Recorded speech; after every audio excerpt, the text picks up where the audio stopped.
In Chapter 3, we're going to see how to license your NetConnect instance so that users can log in, and how to apply an SSL certificate so we can secure the traffic into your environment. So for this, you'll need to have an installed NetConnect server, access to the admin console, a public IP address with port 443 available, and access to update your firewall. Now, if you want to access NetConnect from your own URL, you'll also need access to your SSL certificate provider and access to your DNS to add an A record.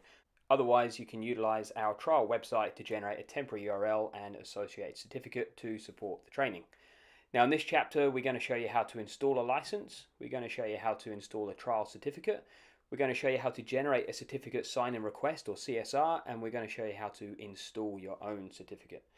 So firstly, we'll navigate through to the NetConnect instance we created in Chapter 2, skip past the browser security warning, and we're going to log in with the default admin account using the updated password.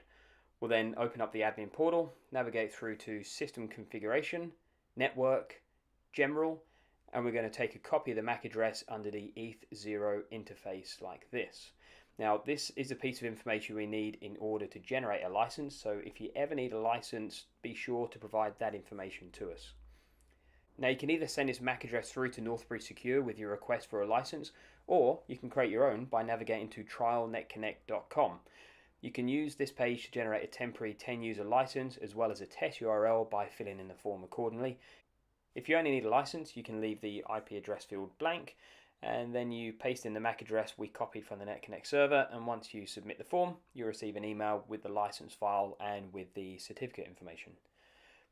Now, once you receive the trial email, you'll see you've been provided with a license, 2 certificate files, as well as a test URL. Now, this URL points to the public IP address you provided on the form.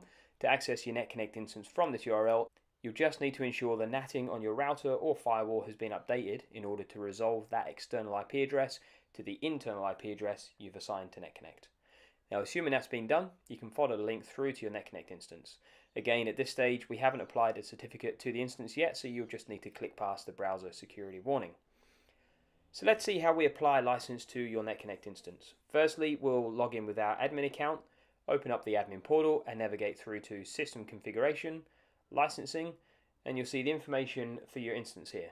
Obviously, this is a fresh build, so there's nothing here in the licensing at the moment, but if we go back to our email, open up the license attachment we've been sent and copy that key, jump back into our NetConnect instance and paste it into the NetConnect box. As soon as we submit the change, we'll see we've suddenly got 10 licenses valid for a month, which will allow non-admin users to access your NetConnect instance. So that's nice and easy. Now, let's see what we can do about this browser security warning we keep seeing.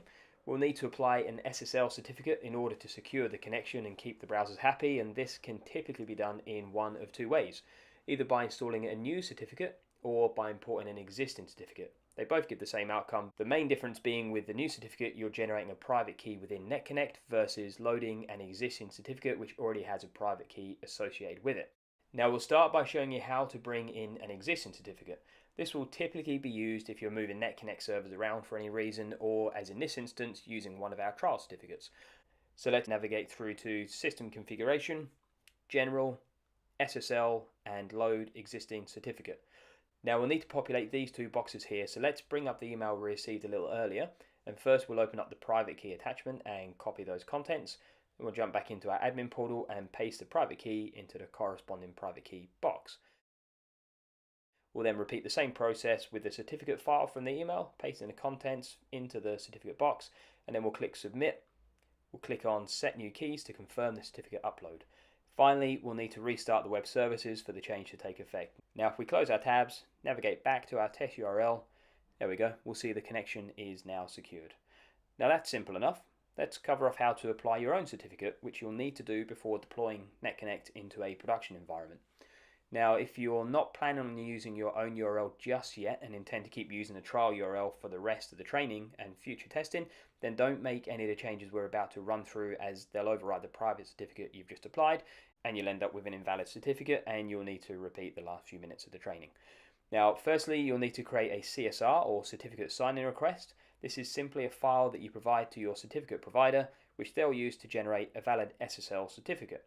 We'll do this by navigating through to System Configuration, General, SSL, search from CA, and request new certificate. You'll need to complete the fields here, starting with country, which will require a recognized SSL 2-digit code, which corresponds to your country. State will need to be 3 characters long. Locality, organization, and org unit can be free text which relate to your organization. The common name will be the URL that you wish to access your NetConnect instance from. Now, this will need to be a subdomain of a domain you own, for example, netconnect.yourdomain.com. Keep in mind you'll also need to update your DNS records to create an A record, which points this URL through to the public IP address you've decided to use for your NetConnect instance. Finally, enter your email address in the final field and click Generate New Certificate. You'll then see the CSR box here, and you can use this to request a certificate from your provider. Keep in mind that NetConnect does not accept wildcard certificates, so this certificate will need to be unique to your chosen URL. Now let's jump ahead and assume you've received your certificate bundle from your provider, and we'll run through the steps to apply this to your NetConnect instance. As stated before, the process does vary slightly from the process we covered off a few moments ago. In this case, we take a copy of the certificate we've received from the provider, and we navigate through to System Configuration, General, SSL, Search from CA, and Upload Cert from CA. We'll copy the certificate into the box and click Submit, and again set new keys, and once again we'll need to restart the web services for the change to take effect. Once we've done that, we'll simply navigate back to the URL we've assigned, and we can see that we have again a secure connection with no browser warnings. Now keep in mind this will only work after you've updated your DNS with the relevant A record and made the appropriate updates to your internal NATing.